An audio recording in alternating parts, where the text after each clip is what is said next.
Gente, falando de relacionamento familiar, sogro e sogra, domingo, dia do sogro e da sogra, pode ir preparando aí as receitas aí, os ingredientes para fazer aquele almoço. Quem sabe você não aproveita esse domingo, né, Giovana, para seguir as dicas que a psicóloga Giovana está trazendo aqui para a gente hoje no programa, reconciliar, conversar, levar sua família a sério, né, trazer o sogro e a sogra para dentro de casa e recomeçar. É possível, né?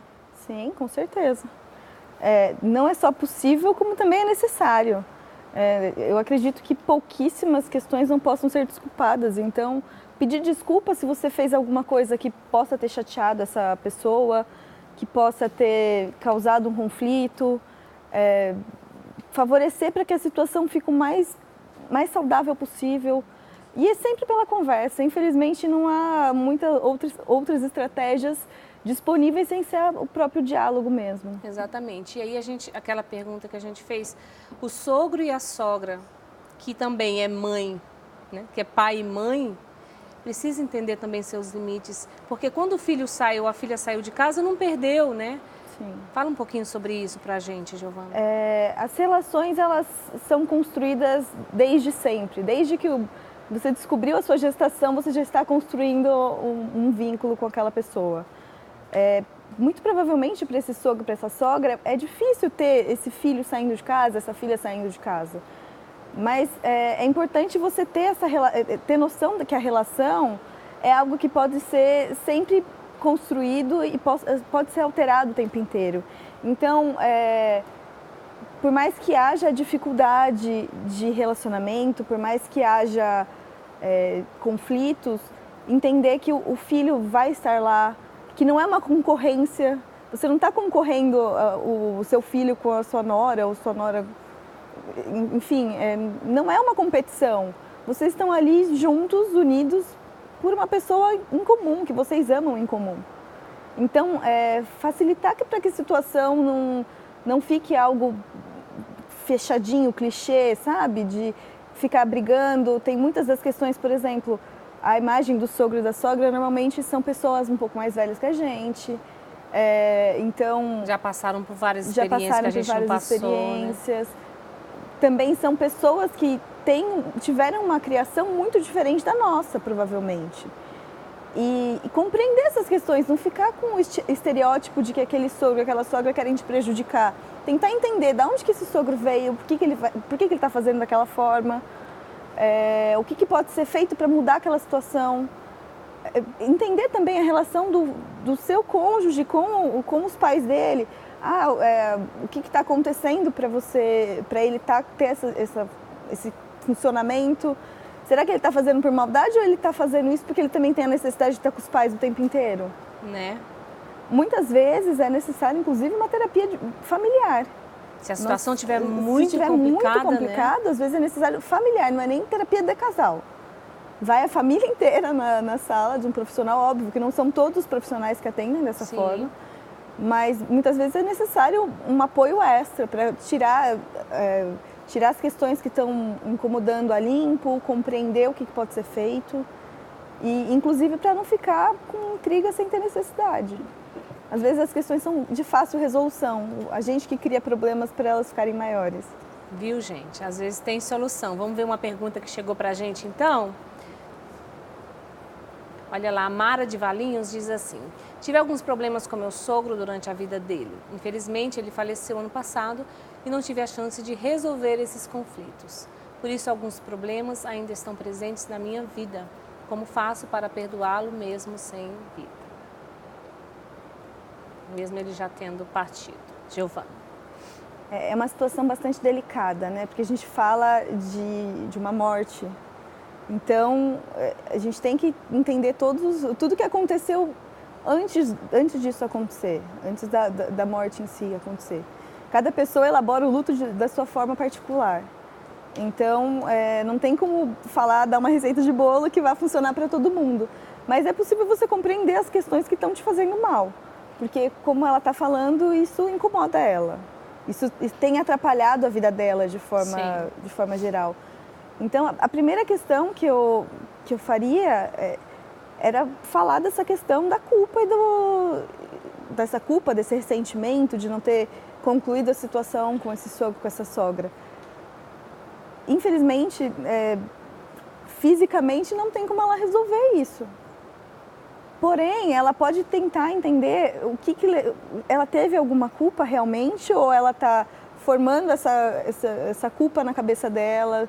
É algo que realmente aconteceu?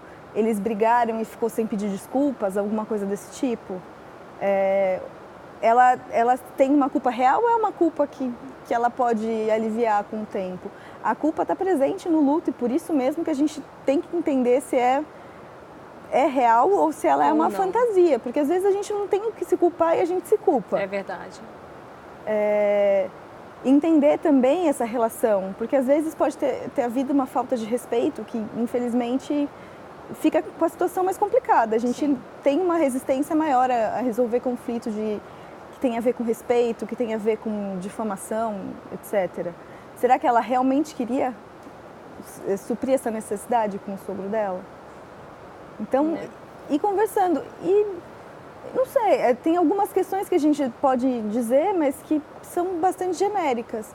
A oração acaba sendo um forte fator de proteção. Nós quando cristãos a gente fala acreditamos no perdão, de luto. na vida eterna. Então, perdoa, reza, né, consigo mesmo, faz sua oração, perdoa, né, dá perdão, pede perdão a Deus. Se for uma coisa muito grave, busca um sacerdote, se confessa e segue a vida. E procura um espaço para falar disso. Às vezes não precisa ser uma terapia necessariamente, pode ser um grupo de amigas. É verdade. Conversa com as suas amigas, conversa com os familiares. Se não tem como você pedir perdão para ele, pede perdão para o familiar que também foi colocado nessa situação junto com ele. E tenta resolver os conflitos com quem ainda está vivo, porque infelizmente a gente não tem como resolver questões que já foram encerradas. Tá. Tem mais pergunta aí, Marina, pra gente? Vamos ouvir então mais uma pergunta. Ô, Giovana, é bom, né, essa participação que a gente responde já lá. Larissa de Campinas, meu esposo não se dá bem com o pai. Sempre oro muito para o perdão na minha família. Quero ter um sogro presente. O que posso fazer para melhorar essa situação? Aí a gente já vê, Giovana, uma situação que é o filho e o pai, né? E a nora querendo a presença do sogro. Sim, muito provavelmente ela tem uma família bastante unida, né? E isso acaba interferindo no como ela vê a família do marido dela. Orar sempre é bom, é sempre muito benéfico. Acredito que tentar entender qual foi esse conflito que causou esse afastamento deles, porque muitas vezes é uma questão que vem, inclusive, da história da família. Por exemplo, tem muitas pessoas que têm uma situação um pouco mais humilde e às vezes não conseguem nem conversar com os pais.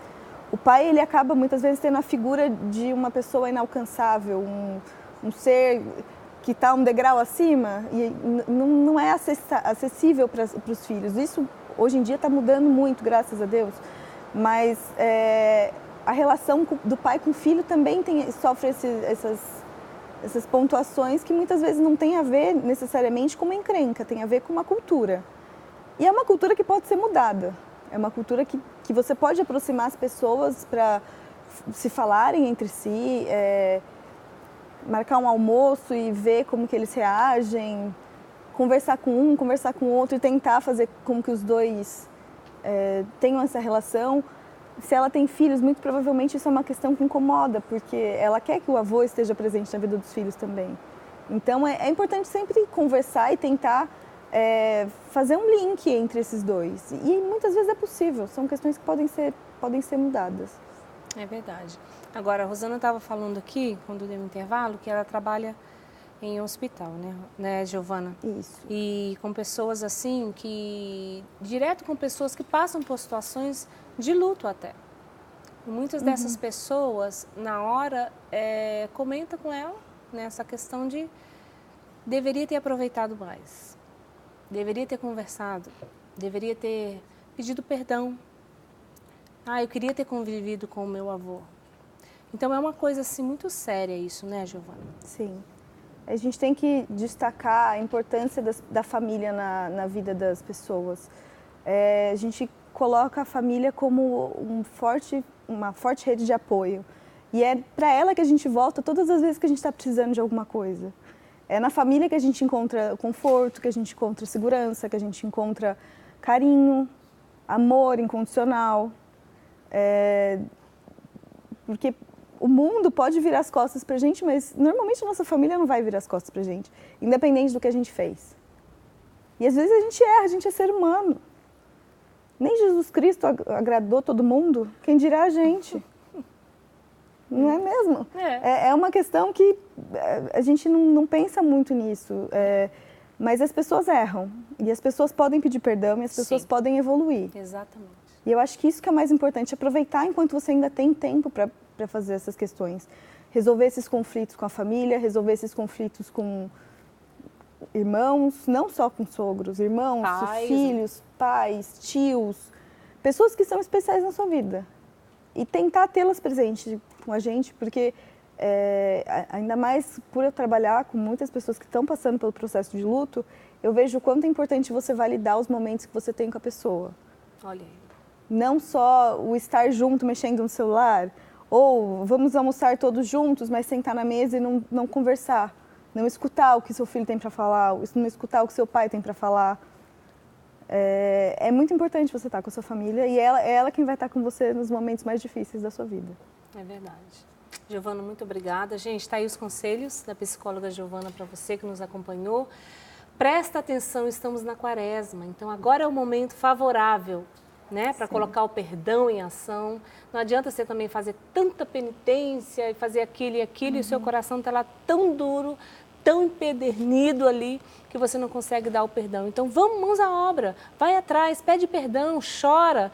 Você vai ver que vai ser o maior bem que você vai alcançar nessa quaresma para a sua vida, tá bom? E prepara o almoço do sogro e da sogra para o domingo, que eles têm que chegar aí na sua casa para você comemorar. Faça a experiência, depois você liga para a gente para dizer se não foi uma experiência maravilhosa, tá bom? Obrigada, viu, Giovana, pela sua presença, foi maravilhoso, muito esclarecedor, e é assim que a gente vai formando as pessoas que estão em casa, né, fazendo a nossa vida ser um pouquinho melhor. Exatamente. Obrigada, viu, minha linda? Obrigada.